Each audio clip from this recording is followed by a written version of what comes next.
What's up, ladies and gentlemen? Welcome to season 2, episode 22, presented to you by Student Union Sports. It's Diego Galvez in the house, Chris Jones in building. What is going on this week, my man? Not a whole lot. I mean, my Champions League picks stink. I did horrible in the Premier League last weekend, so I'm looking for a big bounce back here. Not gonna lie to you. I hear you. Yeah, we had a tough week last week for sure, but I mean, we managed to stay afloat. I personally went 5-5 in the Premier League. You went 4-6. Just a minor miss on the Liverpool. I got 4-6 for you. I got 5-5. Let's discuss. I called a draw on Liverpool. Called City winning. Yep, both. Both. I'm giving you credit. Exact scores. Yep. Called the Fulham win, 2-1. Called the Aston Villa victory. And called the Manchester United victory. That's 5-5. Hold on. I must have read it wrong. Hold on. Give me a second. I need to look with my eyes. My phone would work. Fulham didn't win. West Ham did. Is that Fulham won? Hang on. No, West Ham won 1-0. Oh, that's correct. So we both 4-6. I thought I was going crazy for a second because I looked and I was like, I'm pretty sure Fulham lost.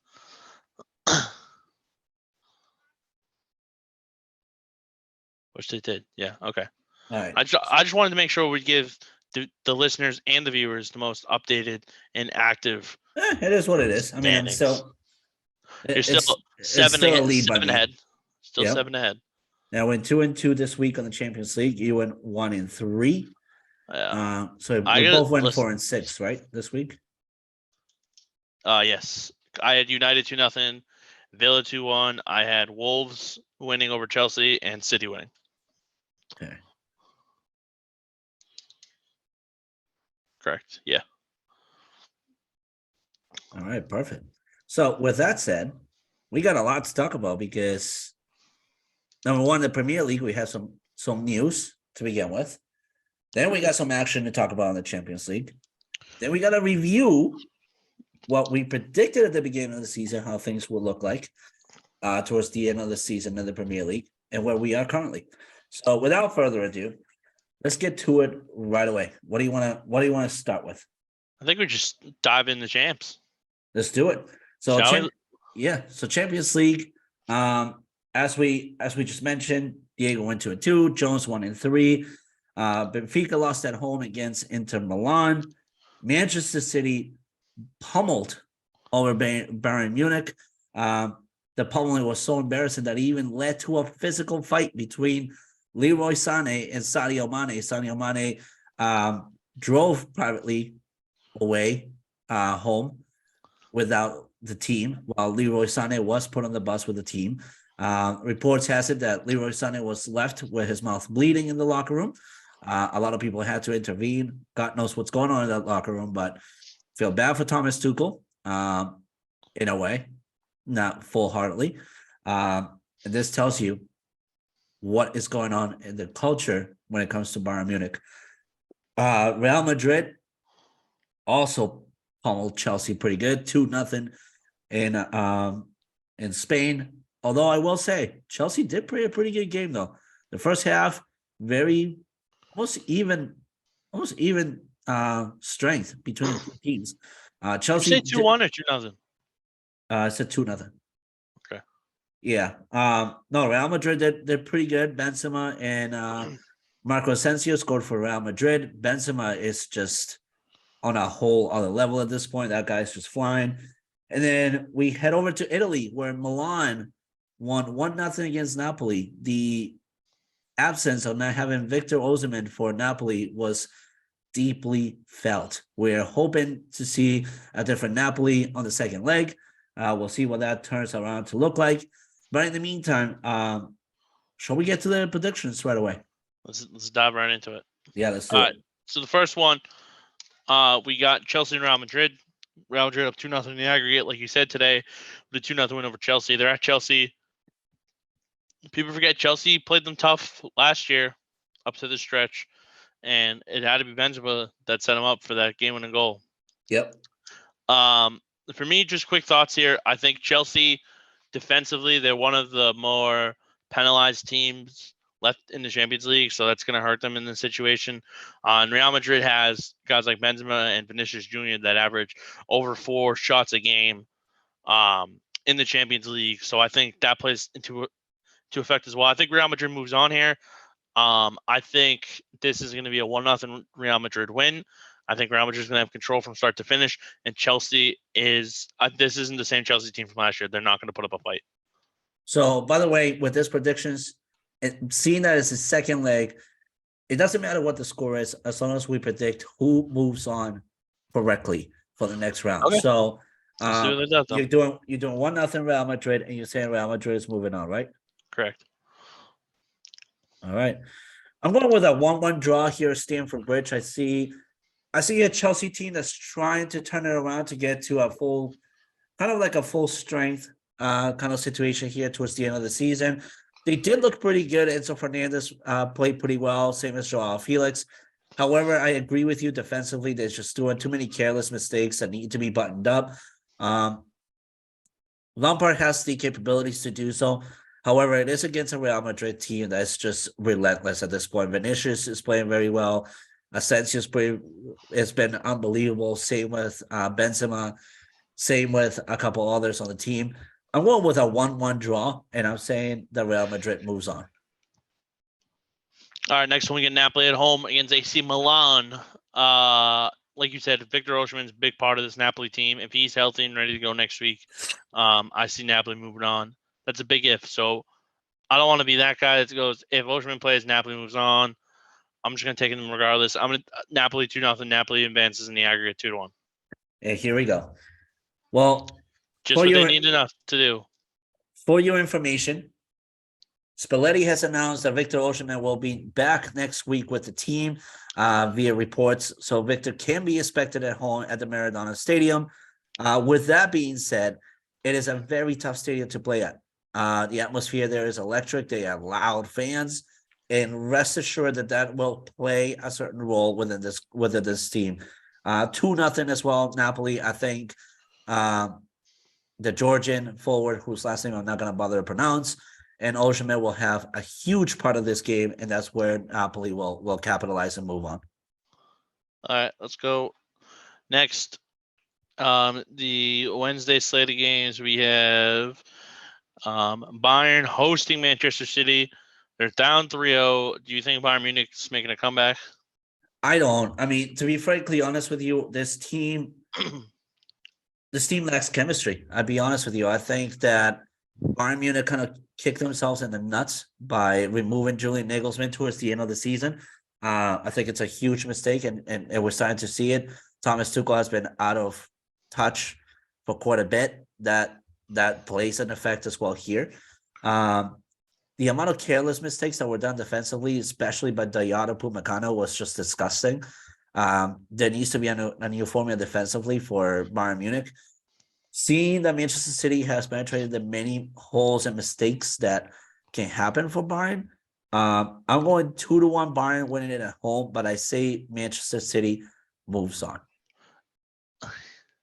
I'd love to see Bayern get 2 early and to be trailing 1-1 the whole game, and then Manchester City late which is exactly what's going to happen. That's a Pep Guardiola, Thomas Tuchel legacy there. That's just how the game is always played. I will say the game was beautiful in the first half.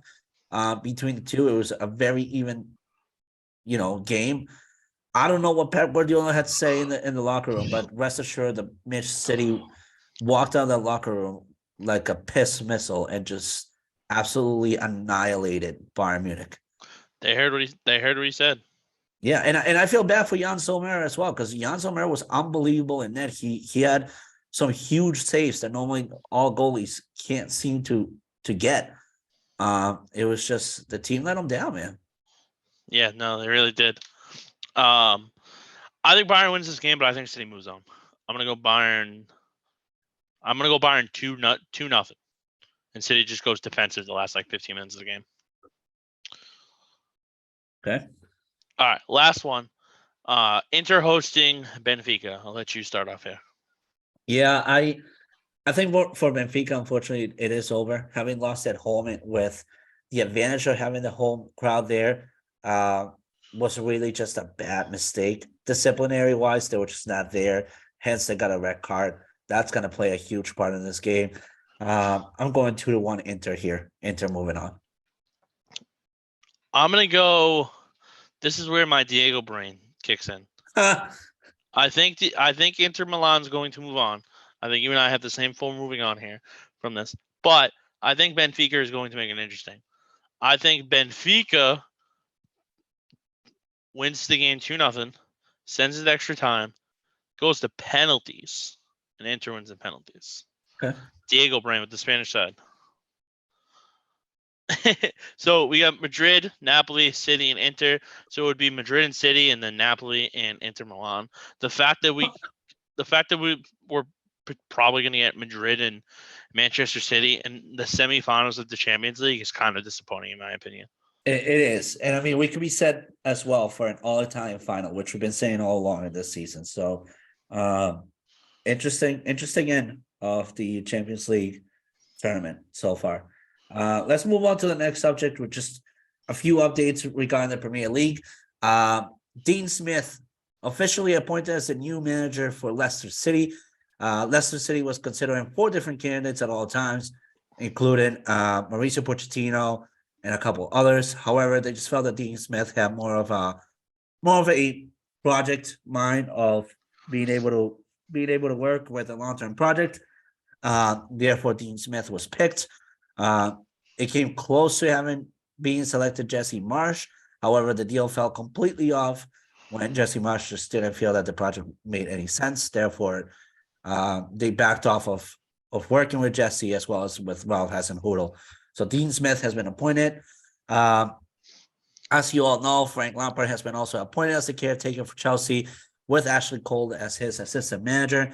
Todd Bailey actually made a smart move in this one, bringing back a legend to bring the identity back to Chelsea, which they desperately need. This is a team that lacks chemistry, lacks mentality, lacks a lot of things. And I think this is actually a good move by Todd Bailey, bringing 2 legends of the club to work together to try and get this team back in rhythm. So those are the 2 updates right now for the Premier League. Let's move on to the predictions, shall we? Should we do predictions in Premier League? Let's yeah, you want to do that first? Yeah, all right, sure. Let's dive in. First things first, we have a fantastic start. Again, Premier League, what are we doing here? Why do we keep putting these fantastic games at 7:30 in the morning? Yep. And I don't want to get up for them, but I want to because this is going to be probably the best game of the weekend.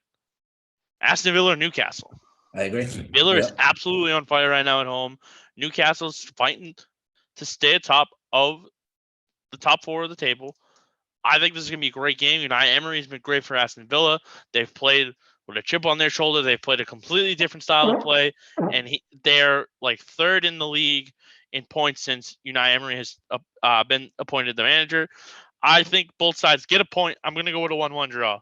And here we go. That's exactly what I have as well. I think both teams are at full tilt right now.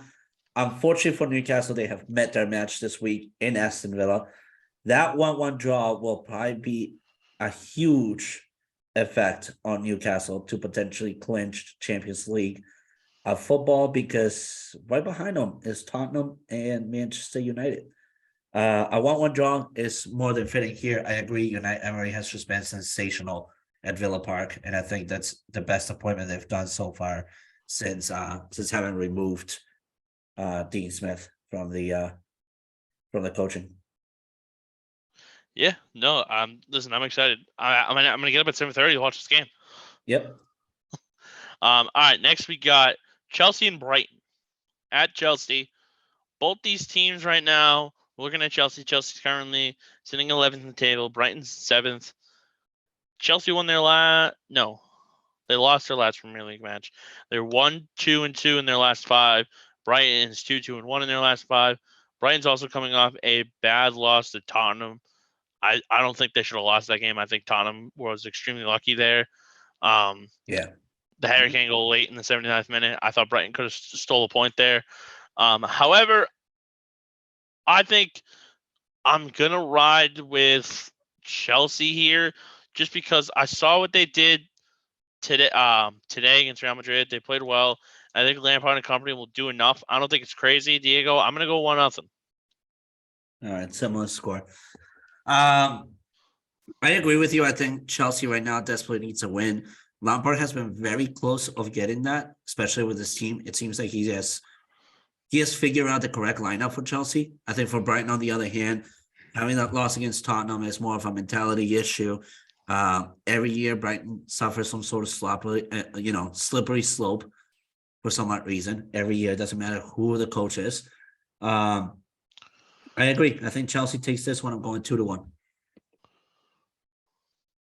right, let's go Everton and Fulham.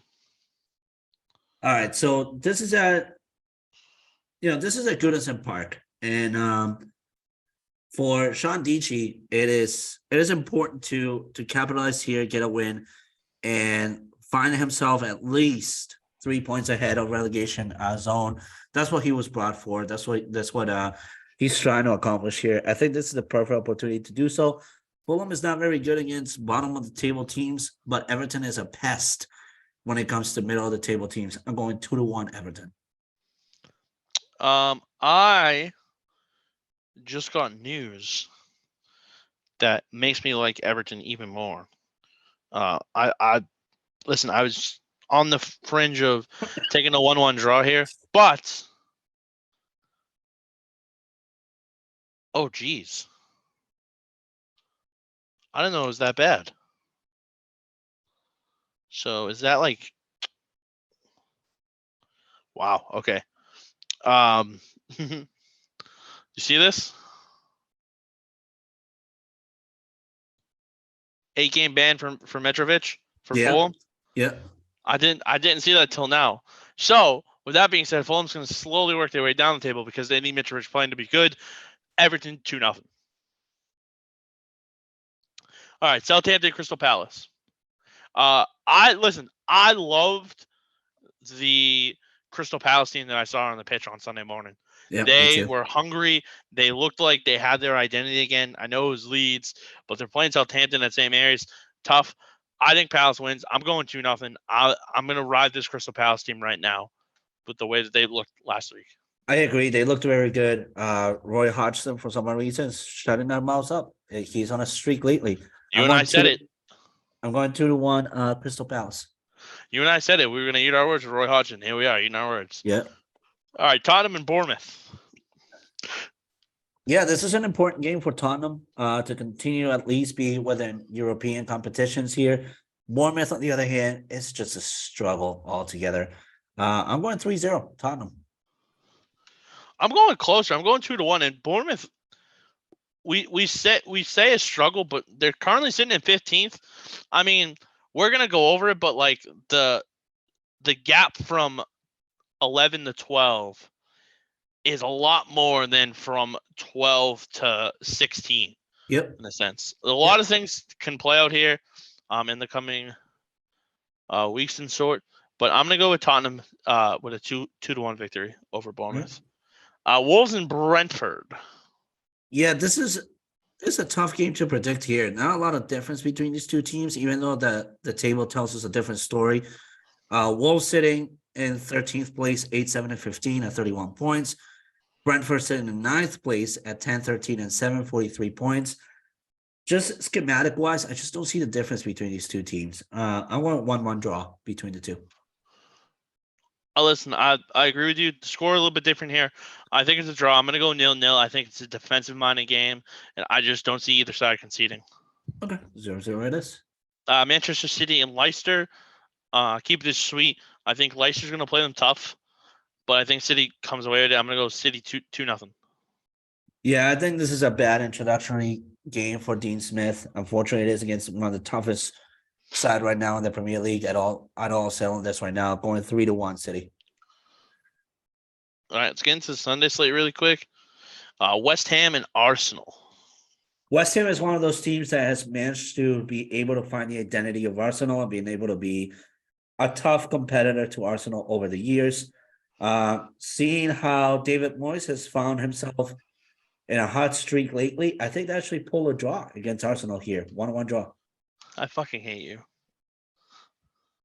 But because for that specific reason, and the way the West Ham's been playing lately, I was going to take them to steal 2 points away from Arsenal.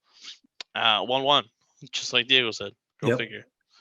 All right. United is taking on Nottingham Forest. Nottingham Forest. Yeah, unfortunately for Nottingham Forest right now, they got a good team and all. They're not there anymore. They're not fighting. That spirit's not there. Meanwhile, for Manchester United, they are hungry. They're pissed off, especially with seeing Marcus Rashford out of competition. I'm going 1-0 United here. You fucking suck, dude. You absolutely suck so much. I'm going first next because you gotta stop taking my goddamn scores. I don't know. I saw some steam come out of your ears as you were preparing yourself to talk. So I was preparing for you to say my score, motherfucker.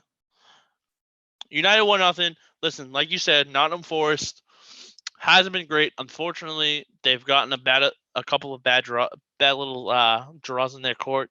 But they're at home. They're gonna play them tough. United's just gonna overcome it. 1-0. Yep. All right, last one. We got Leeds and Liverpool.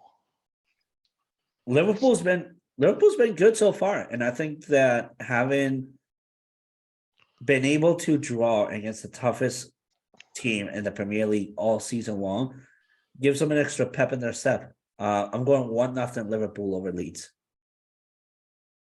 Don't tell me it's the same. No, I have Liverpool 2-0. I think we can build off of getting the draw late like we did. However, I really think we could have won that fucking game. If Mo Salah drills that penalty, Roberto Firmino sending us 3 points back to Anfield, man. That penalty's, I've been seeing it in my sleep the last couple of nights. It stinks. But Liverpool gets it done. I'm going Liverpool 2-0. Couldn't agree more, man. Yep. All right, let's do the new one this week. Jones and Diego are going to react live to where they had teams at the beginning of the season and where they are now. Basically, what we're going to do is we're going to do a point system, grading system, and whoever has the closest to the table. So, like, for example, just saying out loud, you and I both had Liverpool at the top. That went they're well. They're in 8th, so that's -7. So we want to finish in the positive. We want to see how close to the positive we can get here. Okay. All right. So, well, I said Liverpool, so Liverpool -7. 1. They're currently 8. Liverpool -7 for you. 1. They're currently 8. All right. So let's dive in. TikTok live. Here we are. Yellow Card Podcast. How should I do this? Do you want me to show like the viewers? Do you want me just to play the audio? How should we do this? Whatever you want to do, man. I think we'll just play the audio. Let's make it as painless as possible for our fans. This is brutal this year. All right. So we talked about Liverpool. Let's talk about Manchester City. Yep. Where do you have the defending champions, Manchester City, finishing? I have them in at number 2, potentially number 3 this year.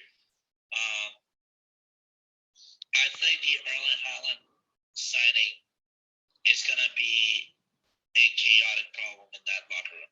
I think you got 2 very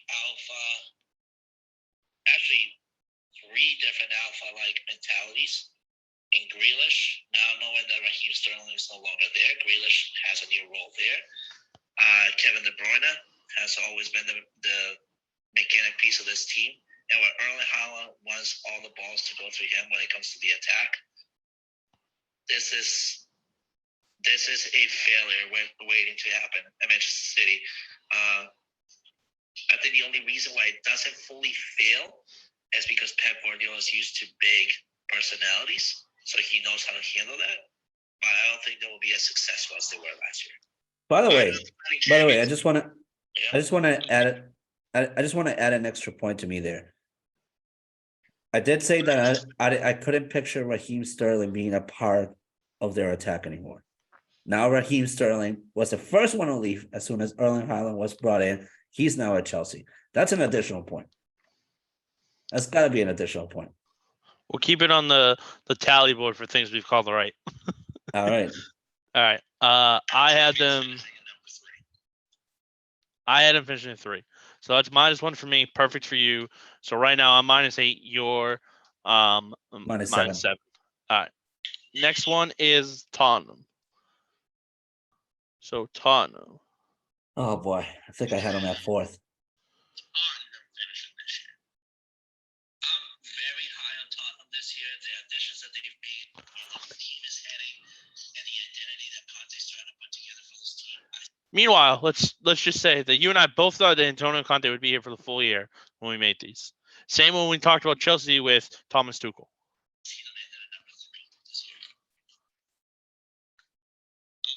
Jesus. All right, so you had him at 3. -2, so that's the -9. So 5 -2. Okay. I actually hold on. Jesus.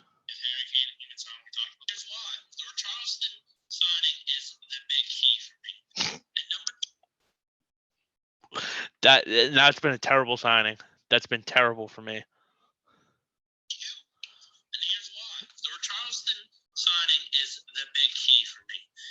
I think he's going to fit so well with Harry Kane and Kim. We talked about this earlier. Oh yeah, he fit well like a fart in church. But people aren't talking about is they needed to solidify their defense, and they did getting Lenglet on loan from Barcelona. And he's been I just turned it off. Turning it off. That was awful. All right, so I had him at 2. You had him at 3.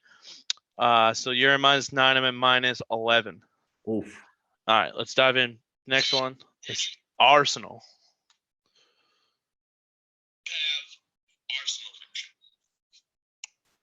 I have them finishing at number 6. Oh, Oh Jesus. oh, they're currently number 1, -5. They have a decent team, but they don't have a team that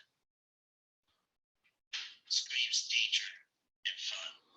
All they're doing is screaming danger in front. To me,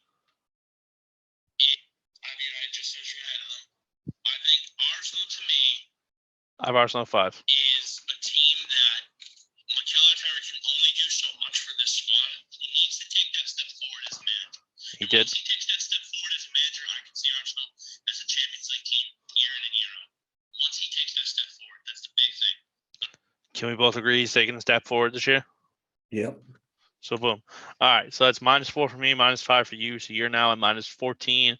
I'm at -8, 11, 15. So right there. Where do you Chelsea's next.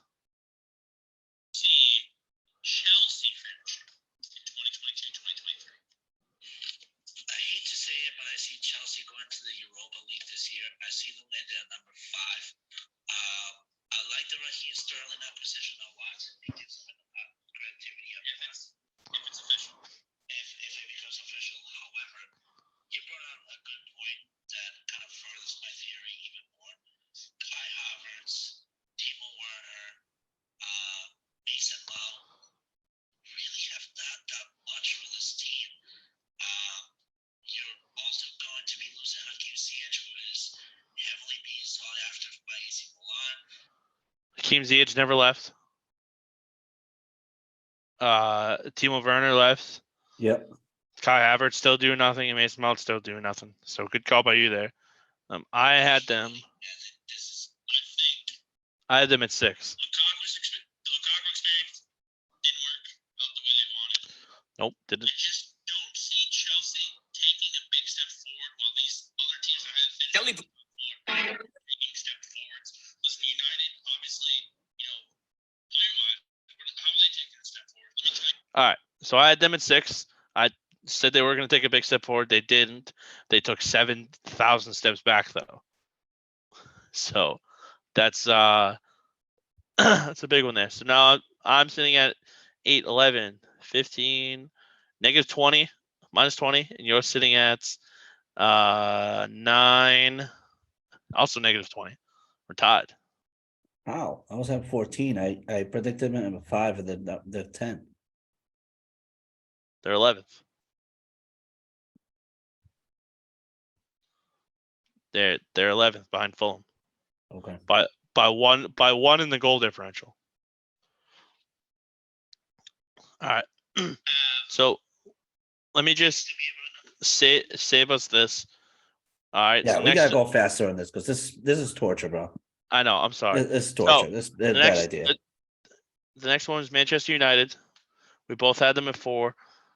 They are at 4 exactly. So no points get touched there. Yeah. The next one was West Ham. We both had them at 7th. West Ham is currently in 14th, so it's -7. So we're sitting at Minus 27. negative 27. 7 to 14. West Ham. 7 to 14. -7. Next one after that was Leicester City. You had them finishing 10th. I had them 11th. They're currently 19th. Okay. So Leicester, I am 11, 19, -8. You had 10, 19, -9. Next was Brighton. Both of us not really high. I had them at 13. You had them at 15. Diego, I'm losing Diego here. Brighton's at 7. You good? You want me to just end it? The torture is the math being done live. I'm like, I feel like I'm in 2nd grade when they teach you how to count with your fingers. This has been on paper. This was a great idea. Wow. I can't wait till we tweet this episode out and be like, okay, this was great. Just don't watch the end. Good God. I forgot we went into such a deep analysis to why. So that's on me. I should have just. The funniest part to this, by the way, to all of you watching and listening to all this, funniest part is that before I even hit record, Jones himself, he had the audacity to tell me that this episode will be 40 to 45 minutes long. I'm pretty sure it would have been 40 to 45 minutes long just in that session. Just in that section. So I just want to put that out there for content purposes. God, this is the worst episode ever. It's just bad. This is worse than that episode of Suplex Bitties where we just did 10 minutes of us on screen doing different fucking faces. Oh my God. By the way, that episode was hilarious. So shout out to Suplex Bitties. Whatever happened to them, it's over, done and dealt with. But shout out to Suplex Bitties. Who would have predicted that the Premier League would have overturned about 13 managers in one season? Not us. That's for sure. We didn't predict that. We didn't predict that Thomas Tuchel would be out of Chelsea. We didn't predict for Brendan Rodgers to be done with Leicester. We didn't predict for Antonio Conte to be out of Tottenham. Antonio Conte to be out of Tottenham. Nope. We didn't predict for Marcelo Bielsa to be out of Leeds. Now it went to Jesse Marsh and then now went to Garcia. I don't even know what his first name is. Javier Garcia. Vieira from Crystal Palace. Vieira being sacked. We didn't predict that. We didn't predict for Frank Lampard to be out of Everton. Nope. We didn't predict for Bruno Lage to be gone out of Wolves. Steven Gerrard from Villa. Out of Villa. We didn't predict for let's see. I think that's basically it. Yeah, no, listen, it's been a bad year for predictions for us. It's been a roller coaster. I'm even surprised. I'm even surprised I have a winning record, to be honest with you. I really am. Yeah, no, this has been an off year for the boys. They're gonna lock down these next few weeks and get back into those winning ways because we know how to do it. We just gotta do it consistently. Yep. But shout out to shout out to Burnley coming up to the Premier League. All set and confirmed for them. Shout out to Middlesbrough as well, who would also be coming up in the Premier League. That's two teams with legendary names under their belt, with Vincent Kompany leading Burnley and Michael Carrick leading Middlesbrough. Wait, did you say Middles? Whoa. Did you say Middlesbrough's coming up? I thought they were. No. They're third, aren't they? No. They're fourth. And plus, so the top two teams automatically get up, and then 3 through 6 play like a playoff, like 3 plays 6, 4 plays 5. Yeah. So right now the playoff would be Luton Town and Blackburn, and then Middlesbrough and Millwall. Sheffield United is currently at 2. Yep. But yeah. No, but I listen. It's been a fun year so far. There's still 8 to 9 games left for each team. A lot of good things can happen. Maybe we get a clear sight on the relegation. Maybe the relegation finale is the last match day. Arsenal and City coming up in a big match between those two sides. Yep. Maybe City jumps on and we get a finale last day. I mean, I was looking at the matches, and if you look at who City plays at the end of the year, City has Brentford at the end of the year, which isn't an easy task, and Arsenal has Wolves at home. So not an easy task for either side, but the biggest thing to me for this stretch run is what is Manchester City's legs going to look like? Still competing in the Champions League. Like they're going to be tired going into this. Yep. We still have the FA Cup. They're playing Sheffield United in the FA Cup coming up as well. So there's a lot of games and a lot of wear and tear on these guys' legs. Yep. So it's just something to keep an eye on. Yep. And I couldn't agree more with you on that. Listen, we could be getting Manchester Derby in the final of the FA Cup this year. Yep. And both teams are pretty much exhausted from all the competitions they're in. Just want to highlight also a massive shout out to Burnley and Luton Town in the championship. Burnley has only lost twice this season, 26-12-2. That is probably the best record in the club's history with 90 points. Luton Town, on the other hand, 19-14-8. They're the only 2 teams in the championship with single-digit losses ever in that whole entire championship. That is a testimony to both of those coaches, Vincent Kompany and Rob Edwards in Luton Town. Sheffield United also at 10 losses. They've done pretty well as well. Paul Heckenbottom, dealing with Sheffield. He's done a good job so far. It'll be crazy to see what happens there. This might be the first year in after close to 12 years since Blackburn Rovers might have a potential of moving up to the Premier League. Blackburn at the time, they used to be an absolute pest in a way of a lot of Premier League teams. It was really sad seeing them leave the Premier League. So a lot of excitement happening for the championship. A lot of great stuff. A lot of great football being played. It's going to be an exciting 23-24 season. Well, also, shout out to Wrexham getting promoted to EFL 2. Yes. Yep. That was, by the way, what an insane move by Ben Foster, retiring just to come back and be the reason why Wrexham is moving up, saving that penalty at the last freaking second. What a story to be written there. Crazy. That is just an insane story. But other than that, any final thoughts, Jones? No. All right. Well, with that said, I don't have any final thoughts as well. With that said, that concludes episode 22 of season 2 here, the Yellow Card Podcast.